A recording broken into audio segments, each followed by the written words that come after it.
Okay, so I've just watched part of a video with this Douglas Murray character arguing, debating on Sky News about the Charlie Hebdo massacre, gunning down of the office workers, which was wholly wrong. But the point turns to a conflict between freedom of speech, freedom of expression, and restricting that, and protection of minorities.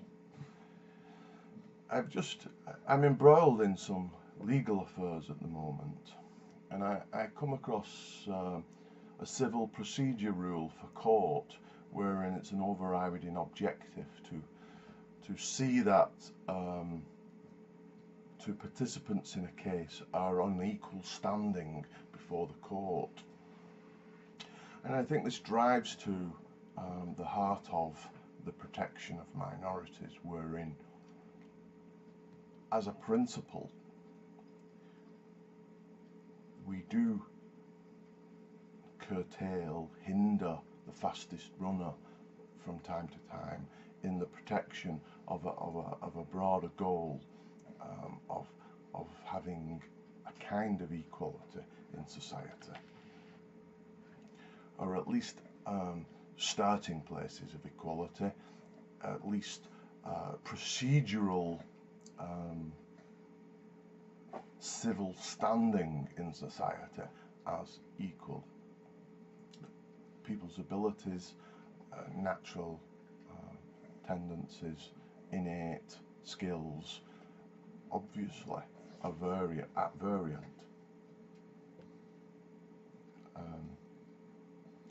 So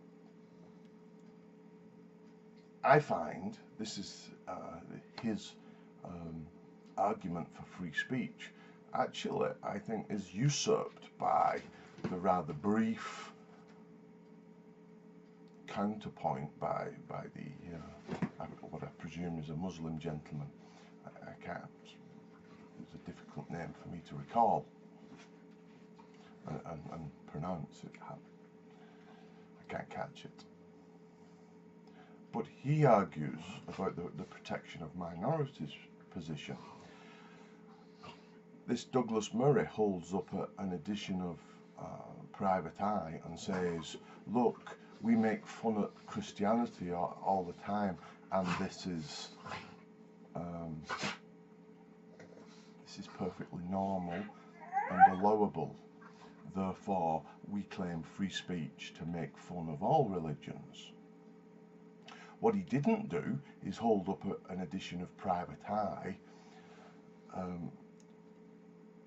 depicting stereotypical Jews, like the Nazis used to depict Jews with long noses and miserly bankers, and I'm not at this juncture able to evince much more than that, but there's many anti-Semitic trope depictions of Jews. Now, we understand that as an attack on a minority. If, for example,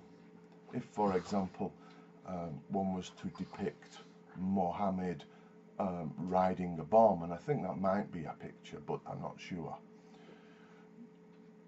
You understand that as an attack on, both an attack on a minority of Muslims, and that especially if that's the prevailing cultural wind, it's a danger to those minorities in giving them a basic civil standing, just in the way that depiction of Jews undermined their civil standing and allowed the gross perversion of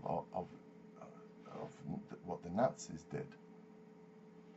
Thus, it's a principle in the Constitution that of the UK at least, and to my mind Europe in human rights, that we protect minority interests. So, in summary, the free speech argument fails to meet completely. It doesn't try to engage that argument and defeat it. It just puts forward free speech as a universal, all circumstance, game-changing winning card. And certainly in modern European society, we don't regard that to be the case. The Americans, because of their constitution, are somewhat fanatical about the concept of free speech, and given the lessons learned from the Second World War and other insights into the nature of oppression of minorities, they are wrong in playing that card. They fail to actually make a good argument for why free speech is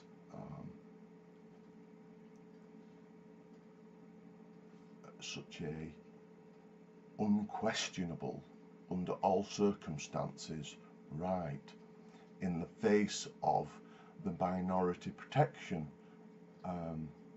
argument. Thus we have it,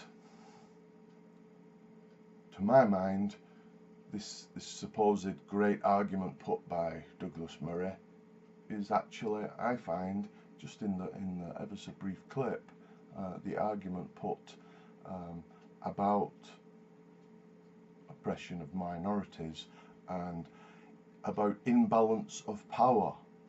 It's only when there's an imbalance of power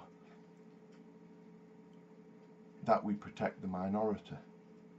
When two people are on equal standing in civil society, then everything is open.